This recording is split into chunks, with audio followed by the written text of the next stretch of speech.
Welcome into the 2025 Senior Spotlight. This edition, the Michael McKenzie edition. Last time I was up here interviewing what's going to be a senior in a week was Frank Cortazzo. So let's see if Mike McKenzie can fill Cortazzo's legacy on the desk of the Senior Spotlight. So Mike, coming through high school, you gained credits to be able to graduate early. Born and raised Ohio man. Now man. So in high school, and your dad being the principal, kind of walk me through the process of him forcing you to take all those credits so you can graduate a year and a half early. Well, it was end of my freshman year going into my sophomore year that was COVID, so a lot of classes start to move online. And before that, the high school I went to, they were already trying to slowly incorporate college credit classes. There was a satellite campus for Kent State University that was 5 minutes from our high school. So they wanted to incorporate more college credit classes on that campus, and then everything goes online, everything gets shut down, so all the classes move online. So that first year was my sophomore year. When everything's online, it's easy to incorporate a lot of those classes. So from there, I think all but two of my classes, both in the fall and spring semesters, my sophomore year of high school, were online college credit classes. And then from there, everybody thought it worked so well to get those college credits, and there was still value in having those classes that it kept going on. And then, like you said, with my dad being the assistant principal, I was kind of first to get signed up for those college credit classes. And then I come in with, I want to say, 55 college credits, and Waynesburg took all of them, and I'm grateful that they did, so that I'm able to get into the field a little bit earlier than a lot of others. And you mentioned the field, and your first time here, I feel like your first impression on all of us was TikTok boy. You had a TikTok account. Kind of run me through that, and where did that start? So back to COVID, everybody was making TikToks. It's a lot of shut down, and I just thought that there was an opportunity to get a platform out there. I've always loved talking sports. That's just been me since birth.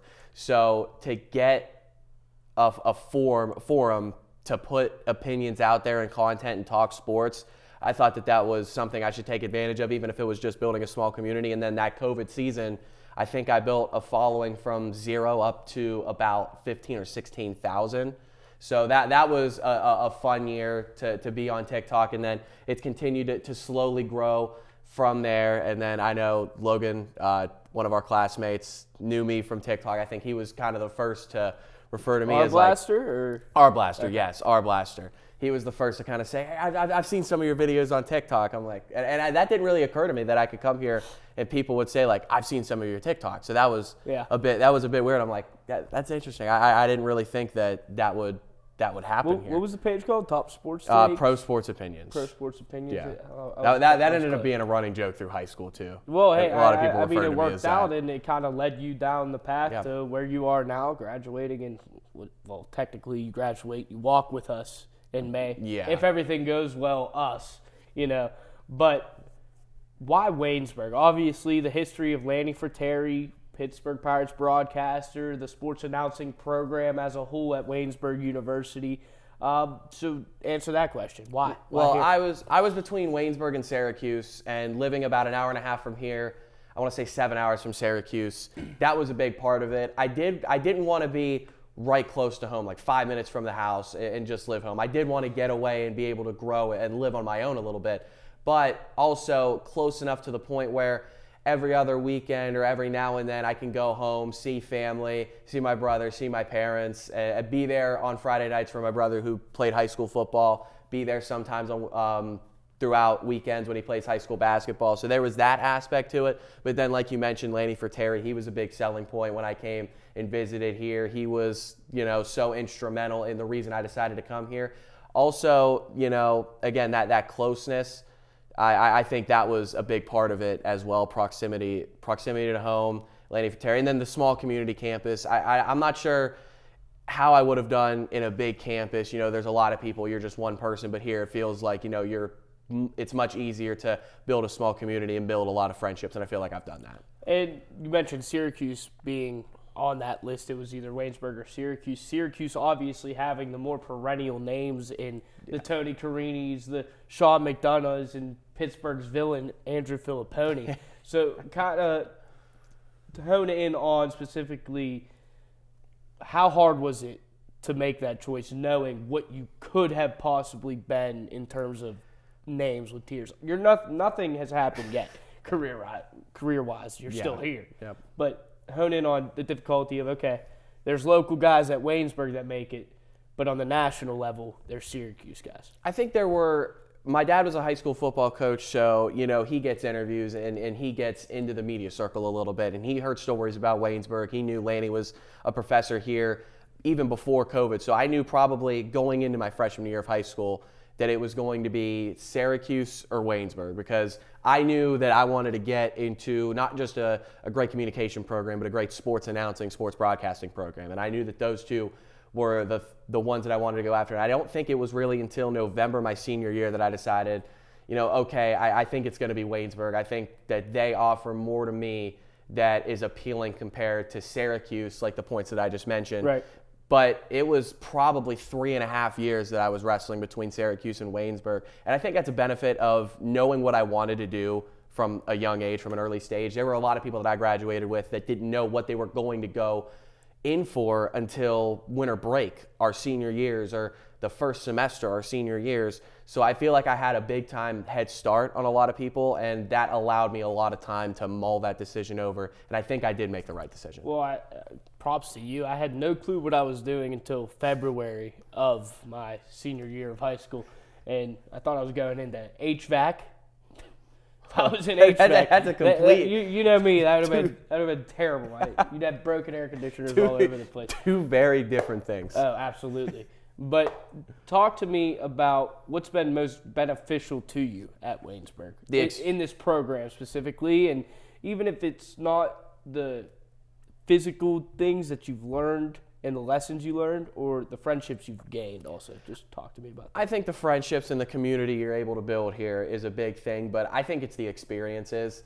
I feel like if I went to a big school like Syracuse, it's 2 years of you're getting taught how to do things, and then your juniors and your senior years, you're not even getting enough experience on camera or doing what you want to do in those 2 years compared to what we were able to do our freshman year here. So the experience is being able to learn through experience, and that way I feel like was so much more beneficial to me than learning through lecture, learning through a textbook, through lessons and writing down notes, studying those notes and hoping that you can carry that into your on-air experiences. I feel like learning through trial, so to speak, is so much more beneficial. It was more beneficial to me, and I feel like that was the number one takeaway that I have through my time here.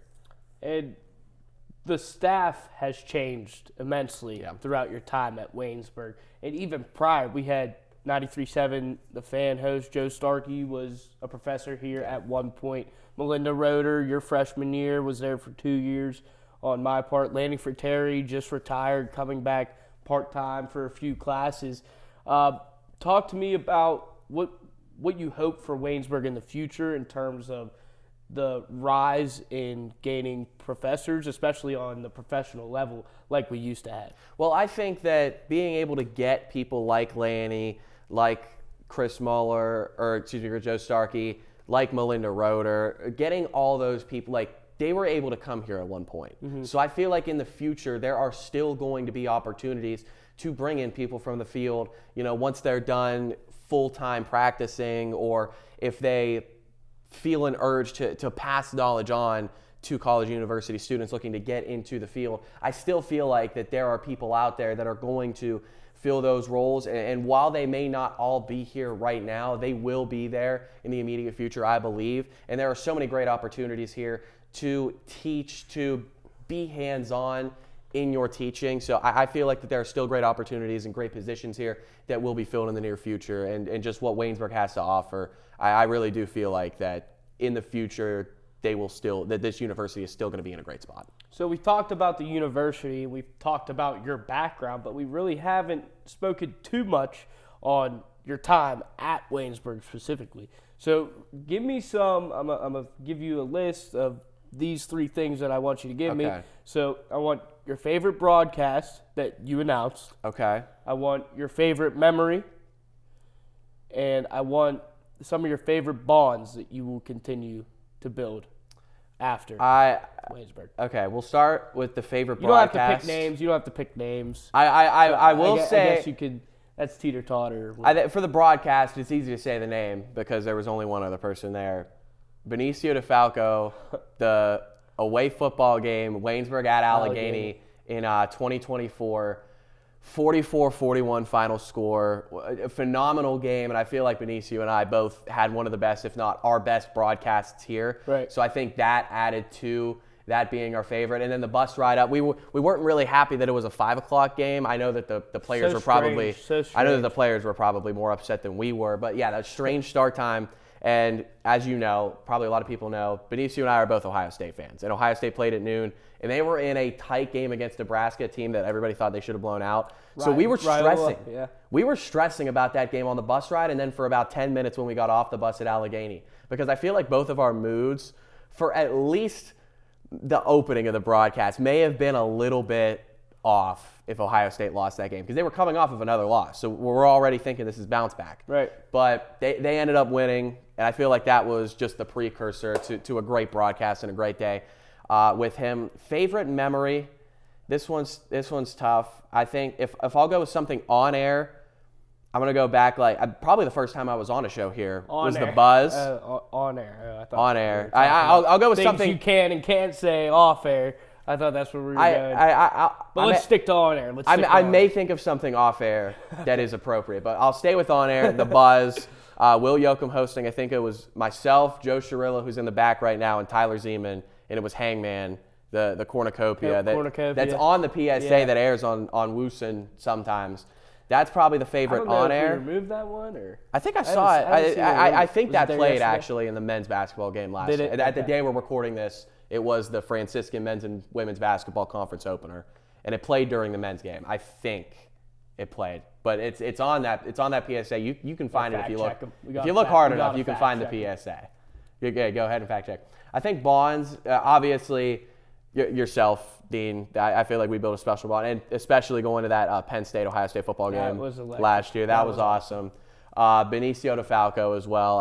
A lot of people that I came in with as well. That freshman class, I was still technically, I want to say I was part of an incoming class there because I technically came in and wasn't a freshman, which we already discussed. But Joe Cirillo, Breck Mbita, Tyler Aaron, Luke Andrusick, Wyatt Clatterbaugh, Mark Rowe, just all those people. I built special bonds with that incoming class. I think that first year here. And then last year, coming into this year, I built more of a bond with the class I'm going to graduate with. You guys, yourself, Benicio, Logan Arblaster, Anthony DeFilippo, Ethan Spazarski, Seth Adams. You know, I feel like I'm almost technically a part of two different classes, and it's been easy to build bonds with all of those people. So I pretty much everybody that I've been here with, even if I forgot to mention a name, I'll mention Connor Hoy because I know he's in the back as well. I did forget to mention him, but he's corrupt. Connor Hoy is corrupt. I wouldn't I think I sat next to him in electronic, or no, it wasn't electronic. It was freshman year, Schiffbauer, principles of design. We sat next to each other, and we got our work done, but not a lot of it. But let's say I will never. I did get an A in the class. I will never be a principal of design. Never. No, that was all 72%. That was a communication curriculum class, but it just all the bonds, technically being a part of two classes, an incoming class and then a graduating class. I built so many great bonds here, though, and I'm thankful for all of them. And I'm sorry, this is kind of going back, but radio or TV announcing, which one do you prefer, Mike? That's a tough question because TV, I feel like, I don't know if I will say, I think it's a little bit easier. Maybe you don't have as many fundamentals to follow, so to speak. But then again, I'm a really fast talker. Yeah. So I feel like I'm better at radio. Radio, absolutely. Which would put that number one, I think, for me, because I'm the best at it. So I'm not the best among the people here, but like that's what I do the best. But I think that has to put radio announcing number one as a favorite for me. I'd agree. Radio, that's kind of my thing too. It's just it could kind of be more free too. You don't have to be as nervous because not as many people listen to the radio broadcast in Waynesburg. So it's not like you could say outlandish things. You still call the game how it is, but it's just you can relax a little bit more. Yeah. And what are your plans after graduation? The hope, right? I don't have anything specific right now, but the hope is to go to a small market local TV station, either MMJ or a weekend sports anchor to start out. There's obviously got to be some sort of entry-level job. I was able to intern at a sports department at a local TV station in Steubenville, Ohio, back closer to home for me, and then went back the following summer as a temporary videographer. Got chances to go to Steelers training camp, cover high school baseball and softball state playoffs. Got to do a lot of work with news as well, so I got a lot of experience there at WTOV 9 in Steubenville. I know that there's multiple Waynesburg graduates that work there and have worked there, but that kind of piqued an interest, at least to start in local television, and kind of opened my eyes. Maybe freshman year me would say that's too low of a start. You don't want to kind of keep yourself there at a local TV station. But now that I've gotten a lot of knowledge, I've gotten to work with a local TV station, I'm more than ecstatic, whether it's WTOV 9 or somewhere else, to start at a local TV station, local news, and just start to climb the stepping stone from there. Well, I think your resume will do more than just impress, and your demo reel should prove as prominent, so they'd be dumb not to hire you. And, Thank you, Dean. I always appreciate the kind words. Yeah, I don't like you. But hey, this right here, this logo, I had a little surprise for Mike McKenzie, because this logo right here, the Ohio State Buckeyes, they play Saturday versus Indiana, 8 p.m., and if they lose, it will determine his mood for the rest of the year. He probably won't apply for jobs. He's gonna be bedridden for 6 months. I'll see you in June, buddy, when summer camp starts and it's spring ball starts. Run me down through your predictions Saturday and why you will be happy. Come on, 38 for the to rest 10, of the year. 38-10 Ohio State, and I said this. I know exactly how this game's gonna go. Fernando Mendoza is going to have like a 2-yard touchdown run to start the game. It's a 5-minute touchdown drive for Indiana. They're hooting and hollering. They're in Indianapolis. Oh yeah, we're going to be number one. Going to take down Big Bad Ohio State. Mendoza hits the Heisman pose, thinking he's all that. This is going to be a great day for Indiana. And then the Death Star activates, 38-10 Ohio State. I'm just saying that the Buckeyes are going to win the national championship, and Michael McKenzie will get a job. Just saying. So Hopefully. This was Michael McKenzie's 2025 Senior Spotlight with myself, Dean Shazer, and I said his name already. I'm not going to say it again, but the man himself. This was it, his final ride from Waynesburg Community Television. It was Dean Shazer, and I'll say it again, Michael McKenzie.